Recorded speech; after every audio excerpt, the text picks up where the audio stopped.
Question number 6 मधला ए मधला आपण सेकंड सॉल्व करणार आहे. Solve sec square x tan y d x plus sec square y tan x d y equals to 0. ठीक आहे. तर बघा आता इथं सोल्युशन. मग सगळ्यात पहिले आपल्याला काय करायचं, आता याचं जनरल सोल्युशन फाइंड आउट करायचं आहे. मग सगळ्यात पहिले गिवन इक्वेशन लिहायचं. Given differential equation. ठीक आहे. मग इक्वेशन काय आहे, sec square x tan y d x plus sec square y tan x d y equals to 0 आहे. ठीक आहे. तर बघा आता आपण इथं ऑब्झर्व करायचं. आपण काय करू शकतो, तर आपण सगळ्यात पहिले व्हेरिएबल सेपरेबल अप्लाय करू शकतो का. व्हेरिएबल सेपरेबलमध्ये बघा इथं टॅन एक्स, इथं टॅन वाय, इथं डी एक्स. मग हा टॅन वाय आपण दुसरीकडे नेऊ शकतो आणि इथला हा टॅन एक्स आपण इकडे नेऊ शकतो. म्हणजे आपण व्हेरिएबल सेपरेबल इझिली अप्लाय करू शकतो. मग इथलं यायचं by using variable separable. By using variable separable. ठीक आहे. मग व्हेरिएबल सेपरेबलमध्ये काय होतं बघा, आता इथं काय दिलेलं आहे, सेक्स स्क्वेअर एक्स.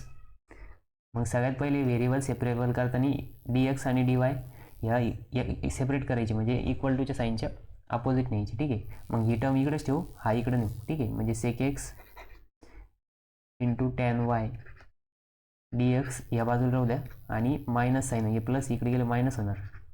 म्हणजे sec square y tan x d y. आता काय करायचं, आपण हे दोन्ही एक बाजूला घेतले. ठीक आहे. डी एक्स आणि डी वाय. आता एक्सच्या टर्म डी एक्सच्या साईडला न्यायच्या, वायच्या टर्म डी वायच्या साईडला न्यायच्या. मग इथं बघा, इथं काय येणार, sec square x d x is equals to, बघा आता हा जो आहे हा काय करायचा, वाय इकडच्या साईडला न्यायचा आणि हा जो एक्स आहे तो इकडे आणायचा. मग हा टॅन एक्स जर आपण इकडे आणला तर काय होणार, हा तिकडे मल्टिप्लायला होता, इकडे आले डिवाइड झाला. आणि इथं हे मायनस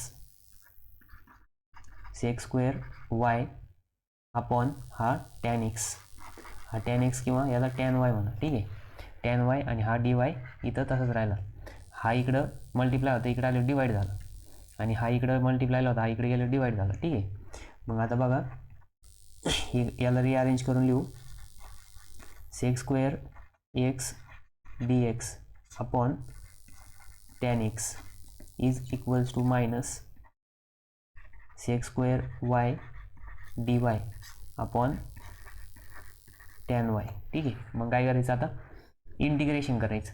मग इथलं यायचं integrating on both side. Integrating on both side.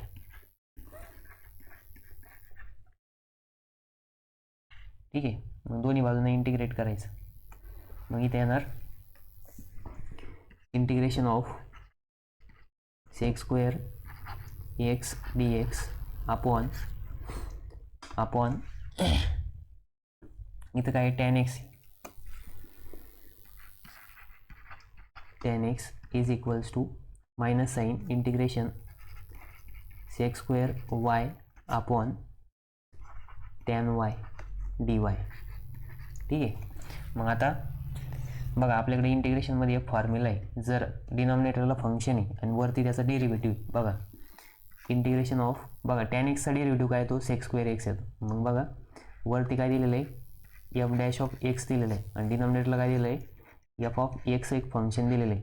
मग जे डिनॉमिनेटरला फंक्शन आहे आणि न्यूमरेटरला त्याचा जर डेरिव्हेटिव्ह असेल तर याचा आन्सर काय येतं, log of f of x plus c येतं. ठीक आहे.